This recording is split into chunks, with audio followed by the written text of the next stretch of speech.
لئن شکرتم لازیدنکم، اگر تم شکر کرو گے تو میں نعمتوں میں اضافہ کر دوں گا. اور رب فرماتا ہے وَلَئِن کَفَرْتُمْ إِنَّ عَذَابِي لَشَدِيدٌ، اگر تم نے کفران نعمت کیا تو میرا عذاب بھی بڑا سخت ہے. تو اس عذاب کا ایک معنی یہ بھی علماء نے کیا ہے کہ وہ نعمت تم سے چلی جائے گی اگر شکر نہیں کرو.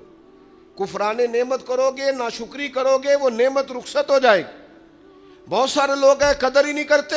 جہاں بھی آپ ہیں، جس مقام پر بھی ہیں، جہاں بھی ہیں، آپ کا سینہ ہر وقت چوڑا ہونا چاہیے.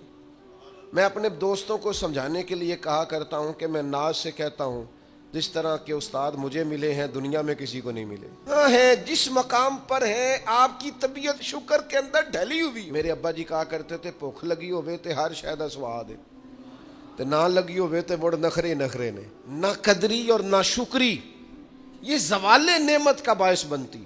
کبھی نہ شکری نہ کریں. جو چیز ہے اس پر خدا کا ڈھیروں ڈھیر شکر ادا کریں. فضل ہو گیا ہے. حضور علیہ السلام نے فرمایا 70,000 لوگ ہوں گے جنہیں رب حساب کے بغیر جنت عطا کر دے گا. فرشتے بھی حیران ہو کے پوچھیں گے تم کون ہو، کوئی حساب کتاب بھی نہیں ہوا.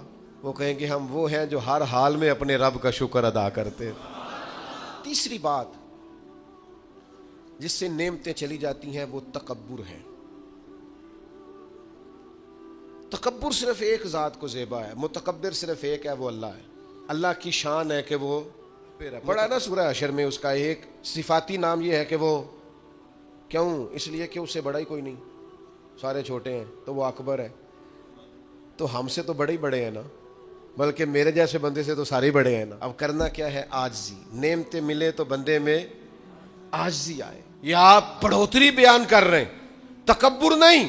ڈھیر سارے لوگ ہیں جن کے پاس پیسہ آیا رویہ بدل گیا، اقتدار آیا رویہ بدل گیا، 4 دن تازگی آئی رویہ بدل گیا، حالات بدل گئے.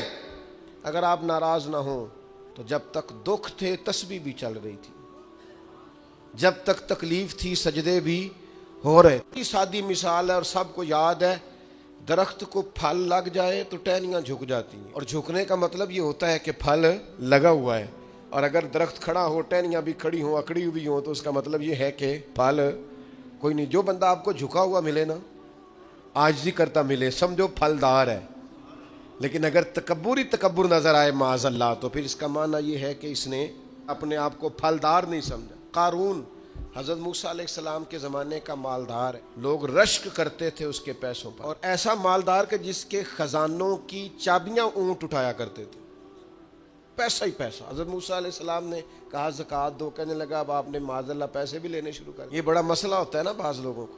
تو بہت سارے لوگ اس کے آنے جانے پر رشک کرتے تھے، لیکن پھر تکبر کیا نا اس نے. نعمت پر شکر کی بجائے تکبر کیا نا، تو اللہ نے زمین کو حکم دیا، رب کریم نے اسے زمین میں مال اور خزانے سمیت دھسا دیا. زمین میں غرق ہو گیا. کیوں؟ کہ اللہ کی نعمت میں متکبر ہے.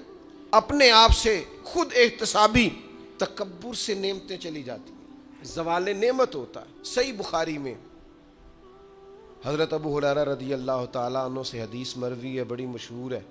نبی پاک علیہ السلام نے خود ایک قصہ بیان فرمایا بنی اسرائیل کا. حضور فرمانے لگے 3 شخص تھے. ایک کوڑ کے مرض میں مبتلا تھا، کوڑا تھا. ایک گنجا تھا، ایک نابینا تھا. ہر وقت پریشان رہتے تھے. میرے رب نے ان کو آزمانے کا فیصلہ کیا. دیکھو اللہ کے آزمانے کا طریقہ کیا ہے. ایک فرشتہ انسانی شکل میں آیا. سب سے پہلے جس کو کوڑ کا مرض تھا اس کے پاس آیا. حضور سید عالم صلی اللہ تعالیٰ علیہ وسلم بیان فرماتے ہیں، اس نے آ کے اس سے کہا کیا چاہتے ہو؟ اس نے کہا یار مجھے کوڑ کا مرض ہے، لوگ مجھ سے نفرت کرتے ہیں، گھن کرتے ہیں. کاش میری کھال ٹھیک ہو جائے، جلد ٹھیک ہو جائے، بیماری چلی جائے. تو فرشتے نے ہاتھ پھیرا، اللہ نے شفا عطا کر دی. فرشتہ اس سے پوچھتا ہے پسند کیا ہے؟ مال کون سا پسند ہے؟ کہنے لگا اونٹ بڑے پسند ہے. تو فرشتے نے ایک حاملہ اونٹنی اسے دی اور برکت کی دعا بھی دی. اب فرشتہ آیا گنجے کے پاس، جناب کیا چاہتے ہیں؟ اس نے کہا میں گنجا ہوں، سر پہ بال نہیں ہے، اس کی وجہ سے چہرے پہ کوئی حسن بھی نہیں ہے، لوگ گھن کرتے ہیں، کبھی میرے بال آ جائے نا. فرشتے نے ہاتھ پھیرا، بال اللہ نے عطا کیے. اس کو شفا ہو گئی. اب فرشتے نے اس سے کہا کہ مال کون سا پسند ہے؟ کہنے لگا گائے بڑی پسند ہے. فرشتے نے اس کو نے ایک حاملہ گائے دی اور برکت کی دعا بھی دی. اب فرشتہ اندھے کے پاس آیا، کیا چاہتے ہو؟ اس نے کہا رب نے بڑی سونی کائنات بنائی ہے پر میں دیکھ نہیں سکتا، کبھی آنکھیں مل جائیں نا تو ساری رونقیں ہی بحال ہو جائیں. فرشتے نے ہاتھ پھیرا، شفا. یاد رہے گا مسئلہ، یہ اتنا سا مسئلہ جس میں لوگ بڑی جلدی اڑ جاتے ہیں. فرشتے نے آنکھوں پہ ہاتھ پھیرا اور اللہ نے شفا عطا کر دی. فرشتے نے کہا پسند کیا ہے؟ کہا بکریاں بڑی پسند ہے. ایک حاملہ بکری بھی دے دی اور دعا بھی کر دی. اب وہ جس کو اونٹنی دی تھی حاملہ، اس کی حضور فرماتے ہیں پوری وادی اونٹوں کی بھر گئی، اور جس کو گائے دی تھی اس کی پوری وادی گائیوں سے بھر گئی، اور جس کو بکری دی تھی پوری وادی ریوڑوں کے ریوڑ بکریوں کے تیار ہو گئے. اب رب نے فیصلہ کیا آزمائش کرنے. اللہ نے فرشتہ بھیجا، وہی انسانی شکل میں. سب سے پہلے اس کوڑ کے مرض والے کے پاس آیا، کہا یار میں مسافر ہوں، کہیں سفر پہ جانا تھا، تو اللہ کی مدد آپ کا تعاون درکار ہوا تو سفر ہو سکتا ہے، ایک اونٹ مجھے چاہیے. تو اس نے وہی بات کی جو کئی امیر لوگ کرتے ہیں، یہ صحیح بخاری میں موجود. کہنے لگا یار میرے ذمے تو حقوق ہی بڑے ہیں، سادہ ترجمہ کریے، میرے تو خرچے ہی بڑے نے جی. تو ان کی دسی. وہ فرشتہ کہنے لگا تو پہلے ایک کوڑی نہیں تھا، تو ناراض ہو گیا.